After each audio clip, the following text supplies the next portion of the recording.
അത് ചുളിഞ്ഞെടുക്കാൻ പാടില്ല. ഇങ്ങനെയുള്ള ഓരോരോ നിയമങ്ങൾ വീട്ടിലുണ്ടായിരിക്കണം.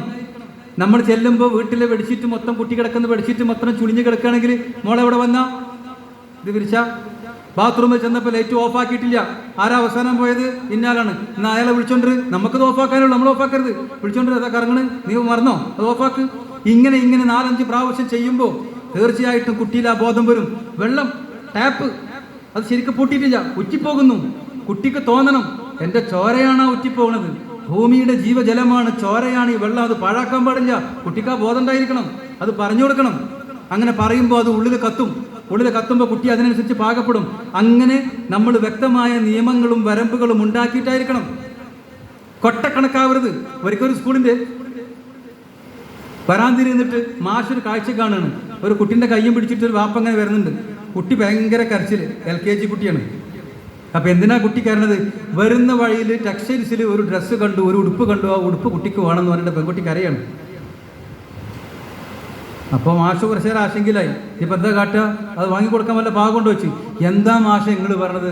ഇമ്മാതിരി 17 പേരിലിരിക്കുന്നുണ്ട്, 18ാമത്തിനാണ് അവൾ കരണമെന്നുള്ളത്. അത് ശരി, 17 ഉണ്ടോ? എന്നാൽ പിന്നെ നിങ്ങൾക്ക് 18, 19, 20, 21 ഒക്കെ വാങ്ങിക്കൊടുക്കാമല്ലോ എന്നുള്ളത്. അത് ആദ്യം 17 വാങ്ങിക്കൊടുക്കുമ്പോൾ ആലോചിക്കേണ്ടിയിരുന്നു. ഒരു കുട്ടിക്ക് ആവശ്യമുള്ളത് വാങ്ങിക്കൊടുത്താൽ പോരെ? ചോദിക്കണമൊക്കെ, അതാണ് പെർമിസീവ്. ചോദിക്കണതൊക്കെ വാങ്ങിക്കൊടുക്കാം. ചോദിക്കുന്നത് കുട്ടികളെ നിരാശ പഠിപ്പിക്കണം എന്നാണ്. ഇക്കാക്കൊരു സ്ലേറ്റ് വാങ്ങിക്കൊടുത്താൽ അനിയൻകുട്ടി ചോദിക്കും എനിക്കും വേണം സ്ലേറ്റ് എന്ന്. അനിയൻകുട്ടിനെ ചേർത്തിട്ടുണ്ടാവില്ല. അപ്പോൾ ഇക്കാക്കാൻ്റെ സ്ലേറ്റ് കണ്ടിട്ട് കൊതിയായിട്ട് എനിക്ക് സ്ലേറ്റ് വേണമെന്ന് പറഞ്ഞ് കരയുന്ന കുട്ടിയെ എങ്ങനെ കൈകാര്യം ചെയ്യണം? കുട്ടിയോട് പറയണം, മോന് സ്ലേറ്റ് വേണോ? അത് പറയണ്ടേ, കാക്കാനല്ലേ സ്കൂളിൽ ചേർത്തിയത്, അതുകൊണ്ടല്ല വാങ്ങിയത്. സ്കൂളിൽ ചേർക്കുമ്പോൾ വാങ്ങി തന്നാൽ പോരെ? അല്ല എനിക്കും വേണം എന്ന് പറഞ്ഞ കുട്ടി ഇങ്ങനെ കരയും. അങ്ങനെ കരയുകയാണെന്നുണ്ടെങ്കിൽ അപ്പോൾ രണ്ടാലും രീതിയിൽ, ഒന്നുകിൽ സ്കൂൾ തുറക്കുമ്പോഴേ അത് വാങ്ങിക്കൊടുത്തുള്ളൂ ഇക്കാക്കാക്ക്, അതിന് മുമ്പൊന്നും വാങ്ങിക്കൊടുത്തിട്ടില്ല. അതുകൊണ്ട് ഇപ്പം നമ്മൾ അതിന് മുമ്പേ വാങ്ങിക്കൊടുക്കും. അതും ഇത് നമ്മൾ കുട്ടി കെട്ടണ്ട കേട്ടോ. അതുകൊണ്ട് നിനക്കും വാങ്ങിത്തരില്ല, അപ്പോഴേ വാങ്ങിത്തരുള്ളൂ എന്ന ശൈലി സ്വീകരിക്കാം. അപ്പോൾ കുട്ടി അതിനോട് മെല്ലെ പാകപ്പെട്ടുള്ളൂ. അതല്ലെങ്കിൽ വാങ്ങിക്കൊടുക്കുന്ന ഇന്നത്തെ ശൈലിയാണ് എങ്കിൽ നിനക്ക് ഇതൊന്നല്ല, ഇതിലും മെച്ചപ്പെട്ട സ്ലേറ്റ് വാങ്ങിത്തരുന്നതിന് അവനെ മോഹിപ്പിക്കണം എന്നാണ്. അപ്പോൾ അടുത്ത ദിവസം കടയിൽ പോയിട്ട് വരുമ്പോൾ കുട്ടി താല്പര്യത്തോടെ കാത്തിരിക്കുന്നുണ്ടാകും, ഉപ്പച്ചി സ്ലേറ്റുമായിട്ട് വരുന്നു എന്നുള്ളവർക്ക്.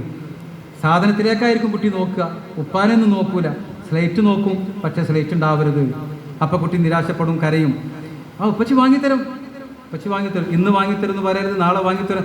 2, 3, 4 ദിവസം കാത്തിരിക്കാൻ കുട്ടിയെ പഠിപ്പിക്കുകയും കാത്തിരുന്ന് നിരാശപ്പെടുന്ന സാഹചര്യം ഉണ്ടാക്കുകയും, എന്നാൽ പിന്നീട് വാക്ക് പാലിച്ചുകൊണ്ട് നാളെ എന്തായാലും വാങ്ങിത്തരുമെന്ന് എന്തെങ്കിലും പറഞ്ഞോ, നാളെ വാങ്ങിക്കൊടുത്തേ പറ്റൂ. കാരണം പിതാവിലുള്ള വിശ്വാസം കുട്ടിക്ക് ഒരു കാരണവശാലും നഷ്ടപ്പെടാൻ പാടില്ല.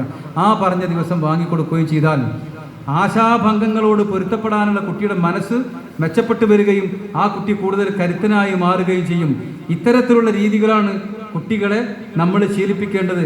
പെർമിസീവായ അമിത വാത്സല്യം കാണിക്കുന്ന ആളുകൾ അതാണ് ചെയ്യേണ്ടത്. ഒരിക്കൽ ഒരു കാര്യം പറഞ്ഞു നിൽക്കുക. ഉദാഹരണത്തിന് കാക്കാക്ക് വാങ്ങിക്കൊടുത്തത് സ്കൂളിൽ പോകാൻ തുടങ്ങിയപ്പോഴാണല്ലോ, നിനക്കായിട്ട് അതിന് മുമ്പ് വാങ്ങിത്തരാൻ പറ്റൂലല്ലോ, അതുകൊണ്ട് വാങ്ങിത്തരൂല എന്ന് പറഞ്ഞു എന്ന് വെക്കാം. ഉദാഹരണത്തിന് പറയാം, ഇതുപോലെ എന്തെങ്കിലും, അല്ല അത് പറ്റൂല, അതിപ്പോൾ വാങ്ങാൻ പറ്റൂല എന്ന്, അല്ലെങ്കിൽ അതിപ്പോൾ ചെയ്യാൻ പറ്റൂല എന്ന്, അല്ലെങ്കിൽ ഇന്ന് പോകാൻ പറ്റൂല, അങ്ങനെ പറഞ്ഞു എന്ന് വെക്കുക. പിന്നെ കുട്ടി കരഞ്ഞതിൻ്റെ പേരിൽ വാക്ക് മാറ്റരുത്. അത് പെർമിസീവായ ആളുകൾ ശ്രദ്ധിക്കേണ്ട ഒരു കാര്യമാണ്. കുട്ടി പറഞ്ഞതിൻ്റെ പേരിൽ തീരുമാനം മാറ്റരുത്. അങ്ങനെ തീരുമാനം മാറ്റിക്കഴിഞ്ഞാൽ നമ്മളുടെ എല്ലാ നിലയും വിലയോടെ പോകും. കുട്ടി പഴയ മാതിരി പെർമിസീവിൻ്റെ അവസ്ഥയിലേക്ക് പോവുകയും ചെയ്യും.